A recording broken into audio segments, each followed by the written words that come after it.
You are now listening to the Life of Produk Podcast. Yeah, what up, man? It's the boy Product. You're now locked into the Life of Product Podcast. This is episode 113. Y'all been rocking with the kid, man. We 113 episodes deep, right? That's big for me. That is really big. I didn't even think I was going to make it to 100. I thought I was going to say something crazy. I thought y'all was going to like cancel me or something, you know what I'm saying? But look, man, keep hope alive, keep God in my heart. We here. Shouts out to Janelle Richardson, director and writer of The Gift That Keeps on Giving. Independent film that premiered here in Charlotte recently. She's originally from Queens, New York. She was on the last episode, man. Shouts out to my guy, CR. CR, not only her brother, he was one of the producers on the film. It is a very good film, very informative. I'm not going to talk to y'all and tell y'all what it's about. You got to go see it. I don't know when it's dropping on streaming, but they're doing another premiere in January at the Independent right here in Charlotte, North Carolina. Just Google it. Episode 113. Shouts out to the new YouTube subscribers. If you have not subscribed yet, it is youtube.com/LifeOfProduk Podcast. It's on streaming. It's on Apple Podcasts, Spotify, Pandora, iHeartRadio. We everywhere. All you gotta do is hit Google, baby. Google the kid. Life of Product. If you need sponsorships or advertising, it is Life of Produk. That is PRODUK. LifeOfProduk@gmail.com or Korporate.Ent. That is corporate with a K @gmail.com. It's been a pretty interesting week. It's been here. First of all, shouts out to my cousin Jordan, a.k.a. Juice, out of Lenore, North Carolina. He's at his own studio Blue BMG. Shouts out to the engineer. I can't remember her name, but she is pretty dope. Me and my son, we slid through on Tuesday, had a session, and it went really great. The professionalism is there. The quality is top tier. I highly suggest if you are from that area to stop by there. Shouts out to my cousin who's endured some of his battles, and he's got his life on track, man. I'm very proud of him. Very, very proud of him. The funny thing about that, right? So my first name is Marquise. His middle name is Marquise, and my son's middle name is Marquise. He was like, wow, I was like 3 Marquises in this room, and we all spell it the same way. You know what I'm saying? Look how God work, baby. Bong, bong, bong. It's been some interesting things happening. First of all, did y'all watch the game? The Golden State game when Draymond Green just bust through the crowd and got his spree roll on and choked son from what's the name? I think they was playing the Timberwolves. Yo, I don't like laughing at people pain, and I don't think it's funny that son got choked out. But boy, oh man, you know the memes, y'all meme culture people, y'all don't waste no time. Y'all literally was within like 60 seconds of it, the memes started popping up. Y'all look good. I think y'all be having meme templates and y'all just waiting for certain situations to pretty much copy and paste into that. It's got to be like that. It was wild. Yeah, and somebody was asking, it was like, yo, how come Draymond Green hasn't been thrown out the league yet? This, that, and the third. I think he got suspended like 5 games, but dog, Draymond sells tickets. He fills seats in arenas. Shouts out to Steph and Clay and the rest of the team. But it ain't just Steph and Clay filling them seats up. It's not. The whole Bay Area. I've been to the Bay Area. The Bay Area rocks with Draymond Green heavy. So if y'all think that Draymond Green, just because he's not putting points up like everybody, even though he does somewhat put points up, but just because he's not putting points up, he's not filling seats in arenas, you crazy. You need to learn a little something. But, oh, man, what else has happened? I hate to talk about this because I don't want people to think I'm a hater, right? They're saying that Andre 3000 is dropping an album. It's not a rap album. It's not. It's not a rap album. I wish it was a rap album. First of all, I place, as a lyricist, I place Andre 3000 in my top 20 as a lyricist. As a rapper / artist, I don't place him in my top 20. And people have gotten mad at me before in the past for saying that. I don't place him in my top 20 because he has never dropped an official solo album. He's been in group albums. He's been on him and Big Boy Outkast or whatever. So let me not say he never dropped a solo album because they did the double disc. And he had the Love Below. Now, some people don't consider the Love Below a solo album because it released as a double project, one with him and then Big Boy has Speaker Box. I loved both albums, and I still do credit him for saying he dropped the solo album. I still credit that as a solo album. He's done incredible features. He's in my top 20 lyricists. He's not in my top 20 artists. So let's just say, okay, the Love Below was a solo album. That's all we've ever got from him as far as a solo project. Now, once the hype first came out, everybody was happy, including me. I was like, boy, 3 Stacks dropping. The album is lit. Because if y'all heard the Killer Mike album that he did, or that he was on, the feature he did, I think it was called Scientist and something, he killed it. The last few features that we've heard, the last 2 I can recall was the Killer Mike album, he was on that, and the Kanye West Life of the Party joint, right? 3 Stacks killed it. If you get a verse from 3 Stacks, you already know it's done. put the stamp on it. It's fire, right? We got that. So just off that feature alone, I'm like, yo, this album is gonna be fire. Then we're hearing it's gonna be a flute album. yo, son, I can't make this up. But yeah, he's dropping a flute album. Now, it's a surprise, but it's not a surprise because he been randomly popping up in different parts of the world. He was in Japan like a few months ago, just walking around playing the flute. You know what I'm saying? I see he was like playing the flute throwing a piece out of people, right? All right, man. Oh, man. All right. I don't know what transitions he's went through in life. It seems to be a beautiful one. It seems that he's went through a beautiful transition in like the way he's comfortable enough to do a flute album. You know how much confidence you got to have as a black man to drop a flute album? You know how much confidence as a black man from Atlanta you got to have to drop a flute album? You know how much confidence as a black man from Atlanta who was credited as one of the dopest lyricists ever to drop a flute album? So look, man, I'm gonna keep an open mind. I'm not gonna say nothing negative about it. I'm not gonna think nothing of. I'm not gonna wish nothing negative because I don't wish nothing negative on people. I hope his flute album is successful. I hope it's good. I hope he got some beats behind it so we can like rock. But I don't think the flute album is gonna open up my mind to be inquisitive about flute music because I don't rock with flute music. But we're getting a flute album. But okay, let's keep it 100, right? Aren't y'all just a little disappointed? Just a little disappointed that we waited all these years for a 3,000 album and it's a flute album. So my question to y'all is, do you think it's fair, him as an artist who has a huge worldwide fan base, to drop a flute album? I'm pretty sure he doesn't care. You know what I'm saying? But don't you think it's a little unfair that we waited for that? It is what it is. There are a bunch of other good artists, you know what I'm saying? But there's a bunch of good artists, but we don't always have access to them. Their music is not pushed to the forefront. That's a whole nother conversation.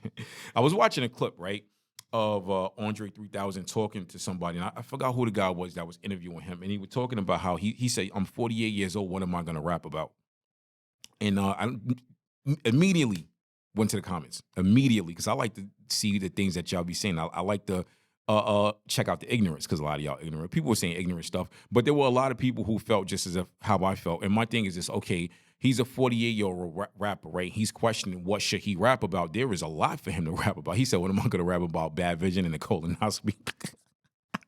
Dog, let's look at it like this. Look at his peers, Jay, Nas, Eminem. Busta Rhymes is about to drop another album, which is highly anticipated. These guys actively rap, and they rap fire. So I'm not agreeing with that. I'm not agreeing with him asking what is he gonna rap about. I'm not agreeing with that at all. So to me, you know, I'm pretty sure he's had a wonderful life aside from the life things that he's had to go through, like everybody else, because life be life. And he seems to be a person who likes his privacy, and I respect that. Peace is more valuable than money. It's more valuable than gold. Peace is a luxury. I've also seen him say in interviews before that he doesn't like crowds of people. He likes staying to himself. I respect that. Stay to yourself, brother. But don't, as an artist who's good, who hasn't consistently dropped music, but anytime he jumps on something is fire, don't question what you're gonna rap about when other people, rappers that are actually a few years older than you, couple years older than you, which have been actively rapping, are still dropping dope music. Because if you would think by them actively rapping and been dropping music consistently, they would have ran out of stuff to rap about. But rap is an exercise.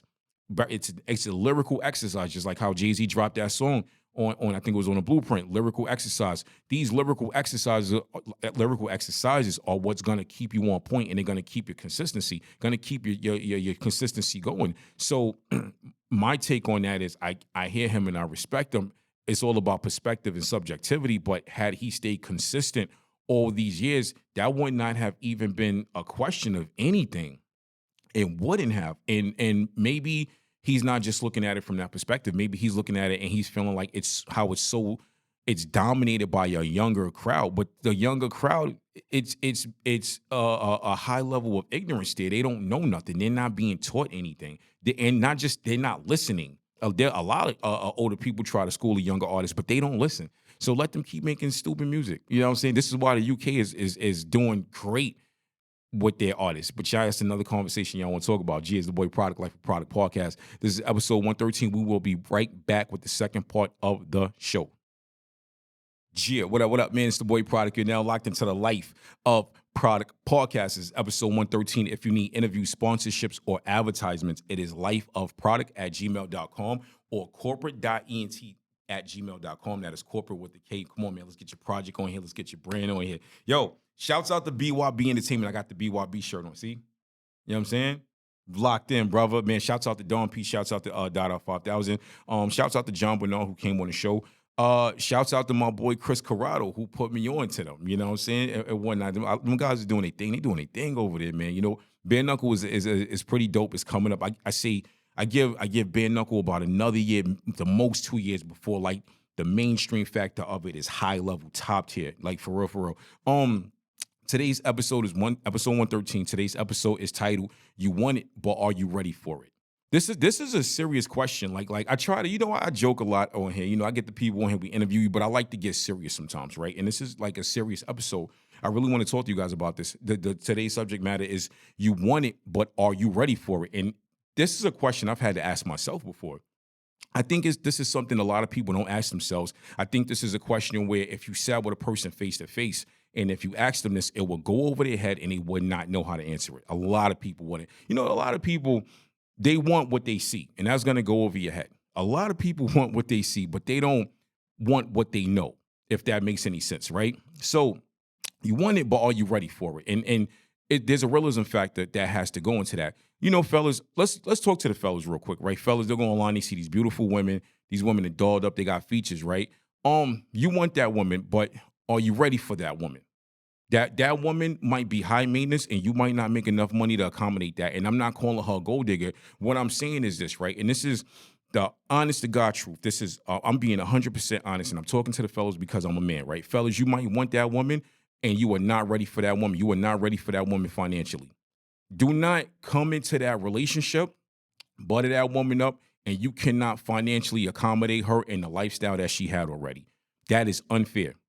You should not have to ask a woman to dumb down from the lifestyle that she's living to the things she's comfortable with and were doing prior to you just because you cannot afford it.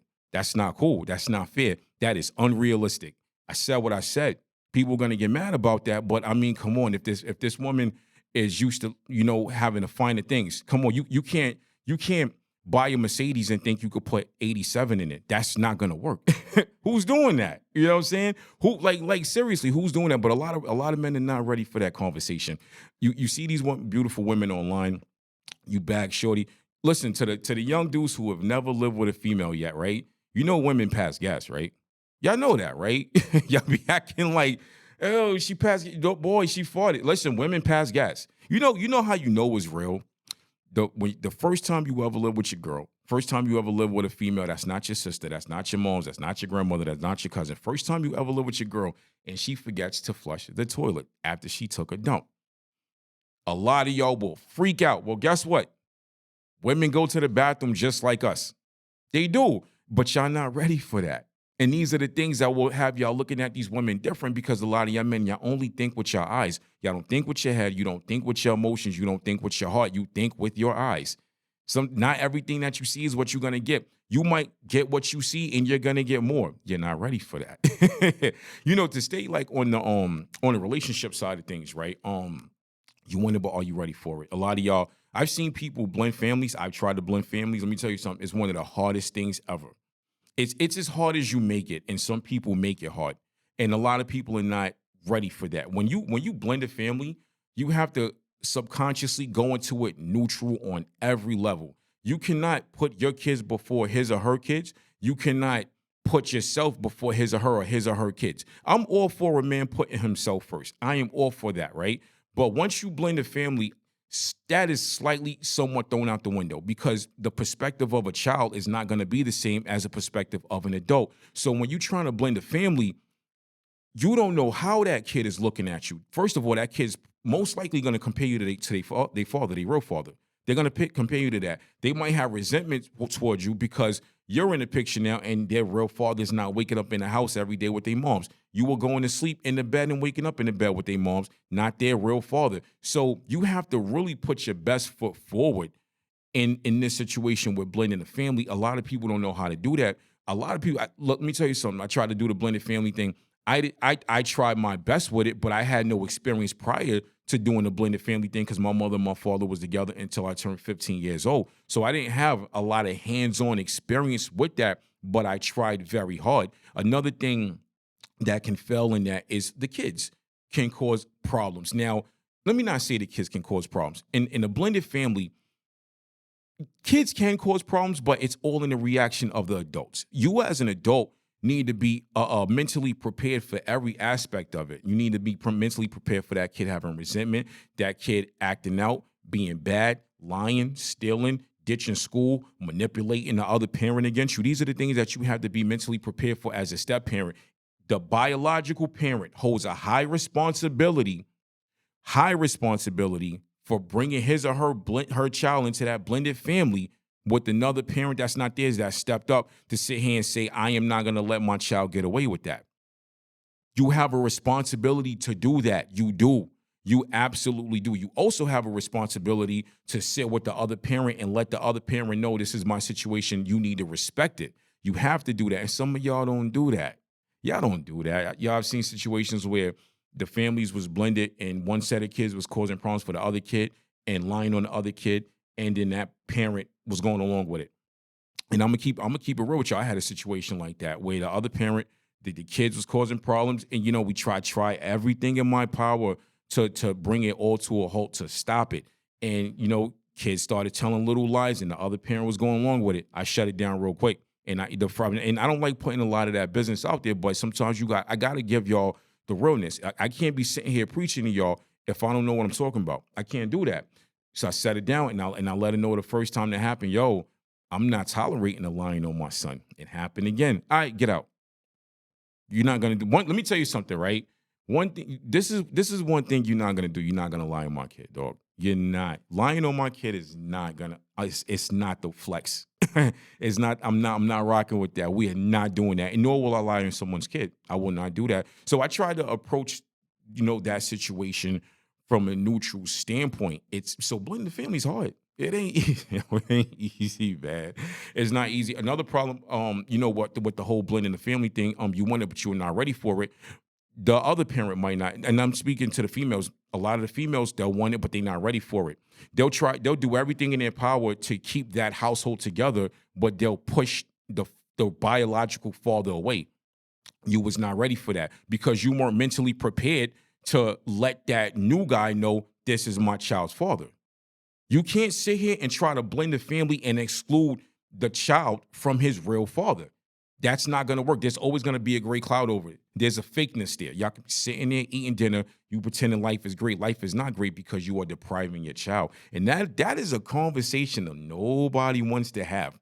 A lot of us men have those conversations. A lot of women don't want to have those conversations. And look, I approach this from a neutral perspective. I approach this from both perspectives. I am not targeting y'all women, but a lot of y'all women, y'all bring that type of toxicity, and y'all never want to acknowledge that. The first thing y'all say is, oh, the stepfather's great. He stepped up. Well, you and that stepfather contributed to pushing the real father away. So it was pretty easy. Why don't we talk about that? You know what I'm saying? But yeah, but you guys want it, but you're not ready for it. I think in situations like relationships, I think both parties need to put their cards on the table in the beginning. Now, cards can change depending on what both of you guys are going through in life during the time that you guys are dating, together, talking, whatever the situation is. You want it, but are you ready for it? Are you? Let me tell you, fellas, are you prepared to be with this woman 2-3 years, and then 2-3 years down the line into the relationship, she gets sick? I'm not talking the flu. I'm not talking the cold. I'm not talking COVID. I'm talking really sick. What if y'all wake up 2-3 years from now and that woman has stage 2, stage 3 cancer? Now she going to chemo. All her beautiful hair is going. Her teeth is going from the chemo and from all of that stuff.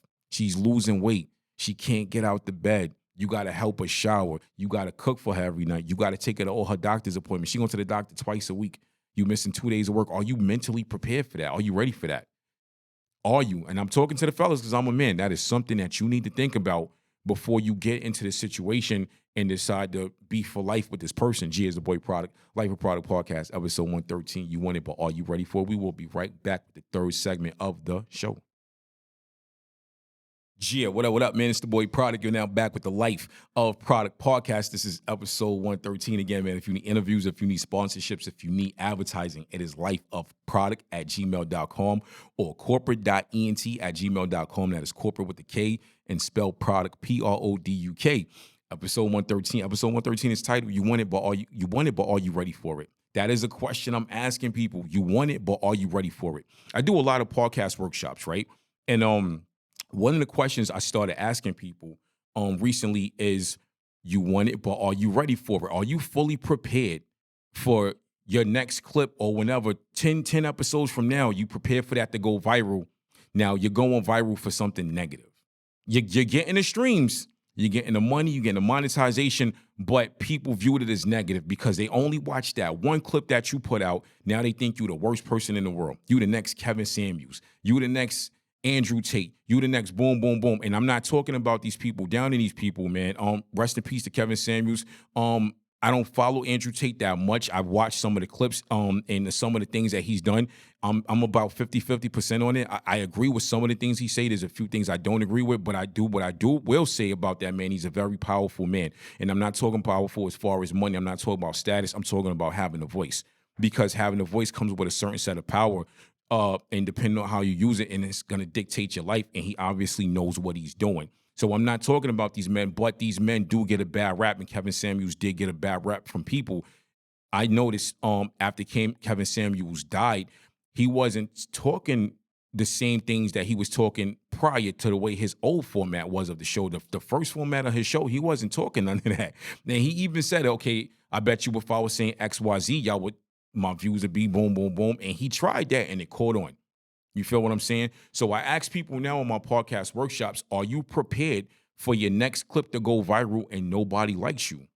That is something you got to be ready for, because people have a short attention span. Their attention span goes about here when it should be going all the way over there, because that's where the truth stretches this far, but they're only looking at this part. What's wrong with y'all? You know what I'm saying? I could tell half of y'all don't read. I can tell half of y'all don't read. Y'all don't read, man. Y'all don't even read captions. Y'all just look at the pictures. You know what I'm saying? But are you ready for that? Are you ready? I got one better for you. Are you ready for your next clip to go viral? And it's not negative. It's absolutely what you wanted, but it's what you wanted times 1,000. Now your DMs you getting 1,500 DMs a day. You're getting 1,500 emails a day. You can't even keep up and accommodate for everything that's going on right now. You don't have a staff. You don't have an editor. You don't have a PR person. You don't have an audio person. It's literally just you. Say you're podcasting out your bedroom. You know what I'm saying? You got your little LED light set up. You know what I mean? It looks cool. You know what I'm saying? It's not official, but it's cool. Now you got people hitting you up. You got agencies hitting you up. You got sponsors hitting you up. They want to give you a bag, but you need to switch up your format. You got 7 days to switch your format up, because they want their brand. They want their brand to be represented right and professional. And you don't have an ounce of professionalism in you. You was cool with your little 50 views and 2 retweets. You was cool with that. Those 50 views went to 500,000 views. Those 2 retweets went to 20,000 retweets. Anything you drop is gold now. And let me tell you something, man. A lot of y'all people that go viral like that, it's kind of significant to like the one-hit wonders for hip hop. Remember all those one-hit wonders that came out between 2010 and like 2017? Where are they at now? We don't hear nothing from. There was a cash grab for all of those record labels. It was a cash grab. Now you got a lot of people that go viral, and when they don't keep up the consistency within not less than a year, they're gone. We don't hear nothing about them no more. Your little clip was cute. Where you at now? Because you weren't ready for it. But my question is next question is, how do you slow down? If you know you're not ready, but you got like a little bit of momentum, how do you slow down? Should you slow down? I don't think you should slow down. I think you should, as you're doing this, you should be doing 1, 2, 3, 4, 5. You feel what I'm saying? You got 1, 2, 3, 4, 5. You should be doing everything to prepare to get ready, because your viral moment might be coming. And if you are not ready, floodgates going to open. They're going to close right on you. They're going to close right on you. I think a lot of people, they want stuff, but they don't do the research prior to it. They don't do it's like a lot of people that want to be artists, man. So years ago I used to run Craigslist ads and I was making a good amount of money. I used to run Craigslist ads and I used to set up copyright accounts. I used to set up royalty accounts for people because I was very proficient in how to use ASCAP and things like that. So I used to set these up for people. And I remember a dude in particular, dude I was really cool with. He wasn't my man's and nothing like that. We wasn't best friends, but we was cool. You know what I'm saying? It was all love, and it still is. So he had dropped the project. And I hit him up and I was like, yo, fam, listen, man. I said, I want to help you. I said, this is not me necessarily trying to sell my services. I said, I'm gonna charge you, but I said, I want to make sure that you're covered. Like I see you kind of doing your thing. He was making traction with everything he was doing. So I said to him, I said, yo, I want to help you set up your royalties, this, that, and the third. He was like, oh, well, my royalties come through such and such. I said, well, that's your distributor. I said, yeah, you can make some streaming money through it. I said, but I said, you need this, and you need that. I said, I want to show you how to get it. I said, you need a performance rights company. You need a PRO. I said, you need ASCAP, BMI, or CSAC. I said, next you're going to need Sound Exchange. You know what I'm saying? Because at the time, ASCAP in particular, they weren't paying for like online digital stuff. Like Pandora, your Pandora royalties was not going to ASCAP. I believe BMI or CSAC as well. So you had to have Sound Exchange for stuff like that. He was like, nah, I'm good. I was like, oh, okay. Well, I said, well, best of luck to you. You know what I'm saying? I don't know how he's doing now with his music. I haven't really followed up with son in a minute. But like I said, if I would see him or if I would talk to him, it was all love. But a lot of y'all don't be fully prepared. And I'm not using him to butter my jokes. I'm not using him. I'm using him as an example, not in a negative way, but in a positive way, because I want y'all to understand, y'all don't be, a lot of y'all don't be ready. Perfect example, right? So I used to read a lot on the music business. You know what I'm saying? I love music. Been in and out of it, you know what I mean, for a minute now on the independent side. There was a lawyer, I forgot his name, a white dude. He's from Manhattan. And this lawyer did an interview, I think, in the source of the Double XL, right? Did an interview. And he said how, I think by the second or third album, maybe by the third album, he was hired by Jay-Z because Jay-Z was owed a lot of back royalty money. So now I know y'all probably saying how Jay-Z ain't have his royalty set up. I don't know the particulars of that. But a lot of information that we have now, which is free, they did not have that back then. They didn't have Yahoo, they didn't have Google, they didn't have Bing, they didn't have none of that stuff. So it was harder to get it. You had to pay to play. You had to pay a lot of money to get this information. You might have went to certain people to get it, and they didn't have it. You know what I'm saying? It was kind of really, really tight niche. That's just how the record industry is. So this lawyer did a backlog of his whole catalog, did all his research. Lawyers do a thing called discovery. You know what I'm saying? And look into that. You know what I'm saying? If you ever have to take somebody to, for a lawsuit, legal issues, anything, and you need to know, basically, when you need to find the money, they do discovery. So the lawyer did everything he had to do, and he found out that Jay-Z was owed a lot of money in royalties, and they got all that back royalty money. They got it. So I encourage all of y'all, this is not the 90s. He came out in the 90s. This ain't 96, this ain't 97. We're in 2013. A lot of y'all new artists that's trying to come out, you are not ready for it because you guys just throw a song up on SoundCloud. Now y'all could throw songs up on YouTube. Now you can get your distributor. You could throw songs up on iTunes, Apple Music, Spotify, all that, and you think that is the end of it. That is not the end of it. If you are lit right now, and you getting 500,000 streams, go get your money, brother. Go get your money, sis. Why are you playing? Stop playing with it. Like Lola Brooks said, you playing with it. You owe it to yourself. If you did all of this work, if you produced the record, wrote the record, spent money on the studio, sent it to mastering, paid your $10 distribution fee to TuneCore or DistroKid or whoever you're using, and you stopped there, you were crazy. You cut yourself short. You cut yourself short. I don't want to see y'all go through that. I want to see y'all fully excel. Why not? Everybody else is doing it. Might as well be you, right? G is the boy product. Life of Produk Podcast is episode 113. You won it, but are you ready for it? I really hope I was able to inspire all of you guys that listen or all of you guys that watch, because we have you on YouTube right now. We are on streaming and everything. I'm out, baby. Gia. You are now listening to the Life of Produk Podcast.